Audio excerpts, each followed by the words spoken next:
지금 국토부 중에서 제일 일을 많이 하신다, 워커홀릭이다 이런 평가도 있습니다. 꼭 그렇진 않아요.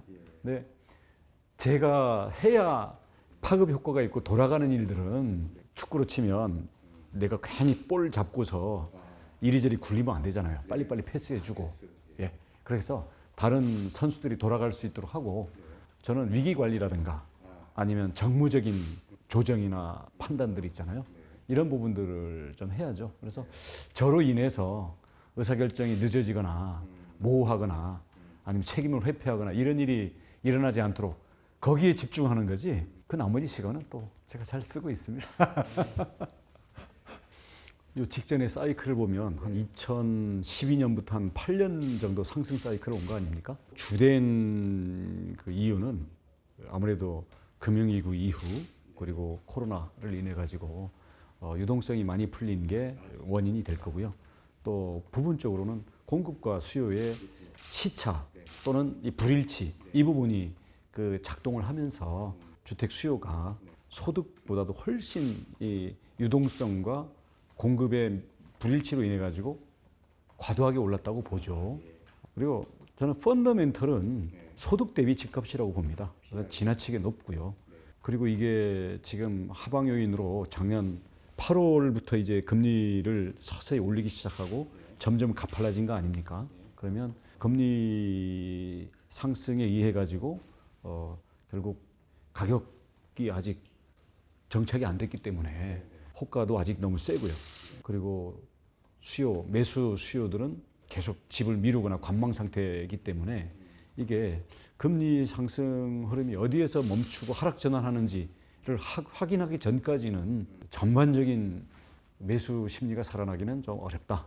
그래서 당분간 금리의 정점과 하락 전환을 확인하기 전까지는 하락 추세는 불가피하지 않냐.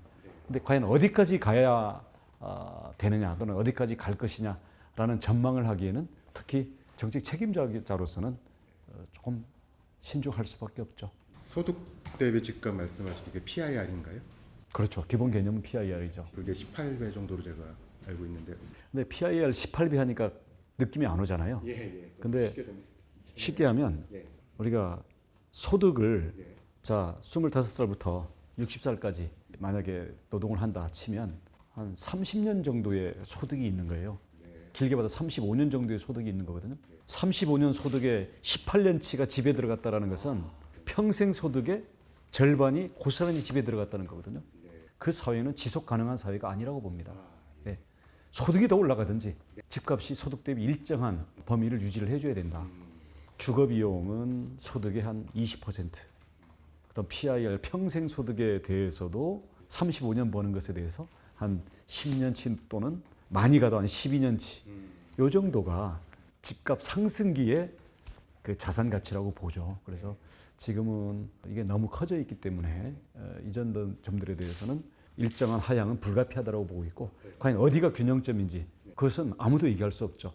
거래 위축은 당분간 불가피하다고 봅니다. 왜냐하면 매도자들은 앞으로 주택 가격에 대해서 정확히 예측을 못하는 면도 있고 또 한편으로는 특히 예를 들어서 서울에 아파트를 갖고 있는 경우에는 이걸 팔고 다른 걸로 갈아탈 투자 목적이 뚜렷하지가 않죠.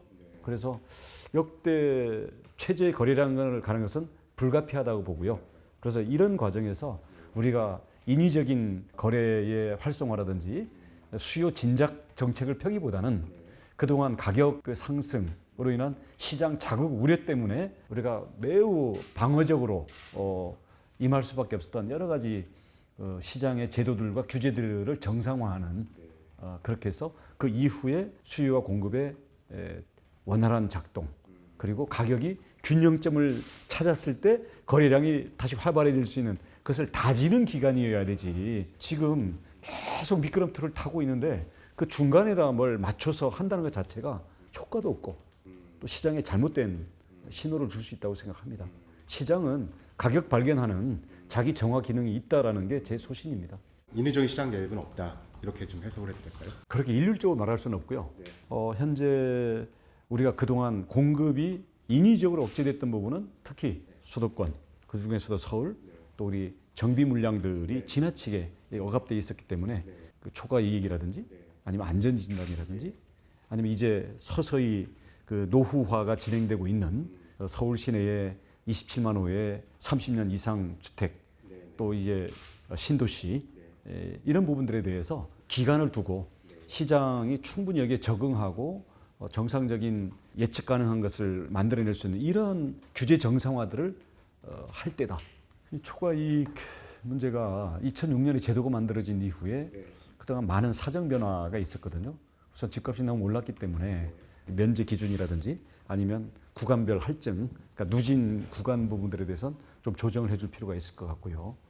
다음 이게 주로 서울의 이 재건축 부분에 대해서 이게 전국의 집값을 선도하기 때문에 이 부분을 눌러놓기 위한 거였는데 오히려 지방의 재건축이 눌리는 이런 문제가 나와서 그 정비 사업의 진행 자체를 막는 이런 부분에선 지방은 좀 더 두텁게 혜택을 주고 또 여기에서도 지금 1주택자이면서 장기 보유한 사람들도 똑같이 기준 가격에다가 초과 이익을 매기도록 돼 있는데 1주택자 장기 보유한 사람들에게는 우리가 혜택을 좀 더 줄 필요가 있다. 감면을 좀 많이 시켜서 안전진단도 그냥 우리 집이라는 게 무너지지 않으면 집이 만족도가 아니라 주거 환경이라든지 거기에 들어가 있는 여러 가지 우리 편의라든가 어떤 설비 이런 부분들에 대해서도 결국 그 주거의 질이 높아져야 되는 부분도 있기 때문에 구제안전 비중을 좀 낮추자. 그렇게 해서 좀 정상적으로 진행될 수 있도록 하고 또 지역에 따라서 이 정비 물량이 너무 한꺼번에 몰려 있는 데도 있고 뭐 별로 없는 지자체들도 있거든요. 그래서 지자체가 이런 수급, 이런 완급 조절을 좀 할 수 있는 이런 부분들도 좀 우리가 그 판단 기능을 중앙정부가 좀 나눠 가질 필요가 있겠다. 공시가격이라는 게 결국엔 정책적인 판단이 문제이긴 할 때인데 지난 시기에는 이것을 어떻게 보면 이미 목표를 정해놓고 여기다 이제 맞춰 나가는 그래서 사실상 세금을 올릴 때는 국회에서 법률을 올리도록 돼 있는데 조세 법률주의를 회피하고 국토부 내에서의 지침을 가지고 사실상의 세금을 올리는 역할을 했단 말이죠. 그러니까 그런 식의 그러니까 원래 목적 외로 이게 그 전용되는 이런 식의 제도들은 모두 다 정상화로 가야 된다. 공시가격이라는 것을 가지고 세금의 잣대 역할을 매기려는 이런 부분들부터가 저는 좀 힘을 빼야 된다고 생각을 합니다. 근데 디테일로 들어가서는 워낙 이게 얽혀 있어가지고 270만 호 자체는 그렇게 무리한 숫자는 아닙니다. 결국 문제는 어떻게 택지를 확보할 거냐. 그다음 이제 건설 원자재 가격이 올라가고 있기 때문에 어떻게 가격을 자극하지 않으면서 공급이 돌아가게 할 거냐. 이런 부분들 때문에 사실은 그건 고민이 많죠. 지금과 같은 원자재 가격 상승이 빨리 해소가 되지 않고 지금처럼 금리가 지금 높은 상황이 만약에 한 1, 2년 이어지게 된다면 우선 민간 이 개발 자금들부터 자금 조달 비용이 10%대 이상으로 올라가기 때문에 민간 공급은 상당히 위축될 걸로 생각을 합니다. 그래서 저희가 지금 270만 원 해놓은 거는 인허가 물론이고요. 그 공급에 대한 여력을 만들어 놓겠다는 거고 공급 능력을 만들겠다는 거고 만약 민간이 좀 위축이 된다면 그런 경우에는 공공 분양이나 임대 물량 이 부분은 대부분 저소득층이나 청년이나 무주택자들에게 주로 집중되는 그런 물량들일 거기 때문에 공공이 조금 더 시차를 조정해서 역할을 좀 해주고 그다음 금리가 좀 내려오거나 안정이 되고 그다음 민간에서도 사업성들이 어느 정도 가늠이 되면 그쪽에 좀 활성화될 수 있도록 해야 되겠죠. 결국 그 지자체에서 하는 도시개발 사업 특히 거기에서 택지를 조성해서 민간 기업들에게 이것을 분양하거나 계약하는 과정에서 많은 문제들이 있었던 것 같아요. 특히 이 도시개발 사업이 활발했던 경기도와 수도권 지역을 중심으로 해서 견제장치가 없는 지자체들이 이 개발업자들과 결탁을 해서 특정 기업들하고 결탁을 해서 수용권이 발동되는 그런 토지를 확보한 다음에 공공택지 확보만 하면 바로 앉은 자리에서 수백억 내지는 수천억 바로 그냥 이익이 나는 이런 사업 구조들이 현재 너무 견제장치 없이 맡겨져 있는 이런 게 문제라고 보고 있고요. 대신 이것을 그러니까 실제로 이게 어느 정도 어떤 식으로 문제가 됐는지에 대해서 현재 많은 조사들이 이루어지고 있기 때문에 이런 것들 실태를 정확히 파악을 해서 그에 맞는 맞춤형의 대책을 세울 필요가 있다고 생각을 합니다. 공공택지라는 것 자체가 택지 공급이 극단적으로 제한되어 있는 우리 한국의 실정상 그게 초과 수익의 원천이 되는데 이 부분이 특정 기업들에게 또 그들이 동원한 편법적인 수단에 의해서 갔다라는 것 그 자체도 문제고 이런 것을 묵과해왔던 것도 문제라고 생각을 합니다. 근데 서로 아주 경쟁적으로 원했던 그런 부분들에 대해서도 이런 것들이 전부 페이퍼 유령 회사들을 앞세워 가지고 왜곡되게 배분이 됐다라는 그것은 변명할 수 없는 거라고 생각을 하고요. 페이퍼 컴퍼니에 대해서는 당연히 그 조사를 해서 그때그때 배제를 했어야 되는데 페이퍼 컴퍼니를 뭐 조사할 수 없다라는 말도 안 되는 이야기가 변명으로 나온다든지 아니면 이것들이 그 국회에서 매년 문제가 돼가지고 지적이 되는데도 여기에 대해서 제시된 개선책이 그야말로 장화 신고 그 위를 긁는 식의 형식적인 조치밖에 안 나왔다는 것에 대해서는 사법적인 문제인지 아니면 정책적인 문제인지 아니면 그냥 업무의 문제인지 아니면 그때 또 특수 사정이 있었던 건지는 좀 들여다봐야 되겠습니다만은 이건 국민들의 상식에서는 납득할 수 없는 문제라고 보고 있습니다. 대립각이 있는 건 아니고요. 예를 들어서 반지하 문제라든지 뭐 택시 대책 문제라든지 이런 게 있을 수 있는데 서울은 서울의 입장에서 얘기를 하는 거고요.